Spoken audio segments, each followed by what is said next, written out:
Saddle up. You're on the Lineman Life YouTube channel.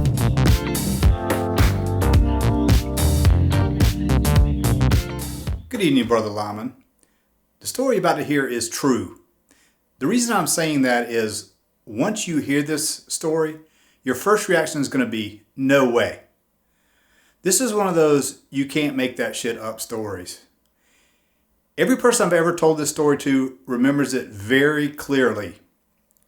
It had to do with somebody that got a nickname while we were out on the crew. I've had people come up to me 5 years later after I told them this story and they still remember this guy's nickname. If you've ever done line work and been around a bunch of linemen, you know people pick up nicknames. Usually if you get a nickname, it comes from something stupid you did or it has to do with a character trait. The best nicknames are given to you. It's never something you choose for yourself. Some people embrace their nicknames and some people can't stand their nicknames. I've had a few nicknames. Almost all of them have something to do with my last name. Spoons, spoon size, forker, which in my book is not that bad. We have some people that got a nickname and sometimes it's hard to remember their real name. You only remember their nickname. We had guys named Honest Abe, the Governor, Smokey, and another guy named Lucky. Most guys just go with it and don't worry about it too much. But none of these nicknames compares to the craziest nickname I ever heard. The story begins out on the crew, building a line, back when I was an apprentice. So back in the day, we didn't have such modern equipment.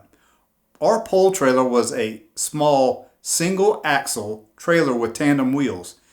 There was no long trailer tongue, and the way you hauled poles was to use the first pole you loaded on the trailer as the tongue. We had a piece of equipment called a pole tongue. And how it worked was it was a long piece of thick steel, about 6 inches wide, and it had a ring on the end that went in the pintle hook of the truck.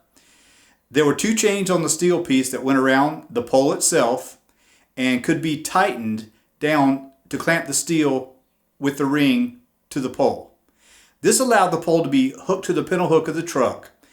The rest of the poles were just loaded onto the trailer like normal.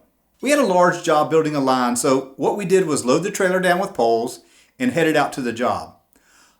All the poles had been staked by an engineer, so the plan was we were going to stop at each pole location and roll off a pole, then come back later and set them. On this particular day, there was one journeyman driving the truck and 2 apprentices who would be rolling the poles off the trailer.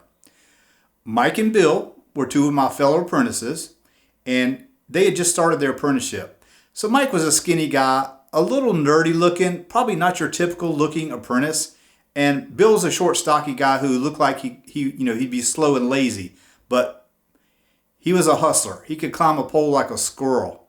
You've probably seen one of those guys, the fat guy who you don't think is going to make it, but this guy can really climb. They got to the first pole stake, the journeyman stopped the truck, and Mike and Bill rolled off the first pole.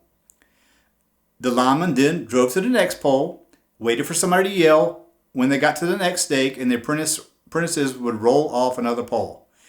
The location where these poles were being set, it had a lot of high grass, and because of the grass, the apprentices missed one of the stakes, and the truck passed it. Bill saw the stake at the last minute and yelled out, "Stop!" Bill told the journeyman, "You're going to have to back up for us to roll this pole off because we missed the stake." Well, the journeyman was pissed because he had to back up, and he threw it in reverse and began to back up, and it's kind of quickly. Well, Mike, the other apprentice, wasn't paying attention. And as the truck came back, it knocked him down, and actually the trailer backed over him. Remember what I said about the trailer being a single axle trailer with tandem wheels? Well, when he got run over, Mike's face was forced between the 2 tandem wheels of the pole trailer. The trailer still had several poles on it, so it broke several bones in Mike's face. Unfortunately, Mike spent some time in the hospital, and it was several months before he came back out on the crew. The first day he came back after the accident, you could tell Mike had a little bit of a deformity on his face. It wasn't obvious, but you could tell something wasn't quite right with his face. All the apprentices were standing around shooting the shit. Mike was taking a lot of crap from the guys. "Hey man, How could you not be paying attention and get backed over by a damn trailer? That's when it happened. Another one of our apprentices, Joey, walked up on the group and said, "Hey, Wheel Chalk, glad to have you back." The rest of the guys went crazy with laughter. Wheel Chalk, what a perfect nickname. The only one not laughing seemed to be Mike, Wheel Chalk itself. Over the course of the next couple weeks, the Wheel Chalk nickname spread like wildfire. Nobody ever used his real name again. It was Wheel Chalk this, Wheel Chalk that. You could tell Mike really didn't like his new nickname, but you know how things go. The more linemen see you don't like something, the more they pile on. One Monday morning, the manager called a meeting for everyone. And I knew the shit was going down when the manager walked in, accompanied by the head human relations lady. She proceeded to quote this policy and that policy. What it came down to was Wheel Chalk had complained to HR and he didn't like his nickname and he wanted us to stop calling him that. "If anyone calls Mike that name again, you will be subject to disciplinary action," she said. So that was the end of calling Mike Wheel Chalk. To his face anyway. So behind the scenes, everyone still used the nickname. I think if he had just embraced it, the name, it probably would have just gone away, but he could not do it. So several weeks later, we noticed that old Wheel Chalk was not on the crew anymore. We found out later he ended up transferring over to the meter reading department. The rest of us apprentices, we made linemen, went on with our careers. Every now and then we'd cross paths with Mike, old Wheel Chalk. And even 20 years later, we always referred to him as, between ourselves, as Wheel Chalk. You know, when I look back at my behavior and making fun of somebody whose face was deformed in an accident, it does make me feel a little bad. But at the time, I wasn't the only one laughing. To be honest, it really wasn't vicious. It was just part of working with a bunch of crazy ass linemen. Everybody gets screwed with every now and then. In my book, no harm, no foul.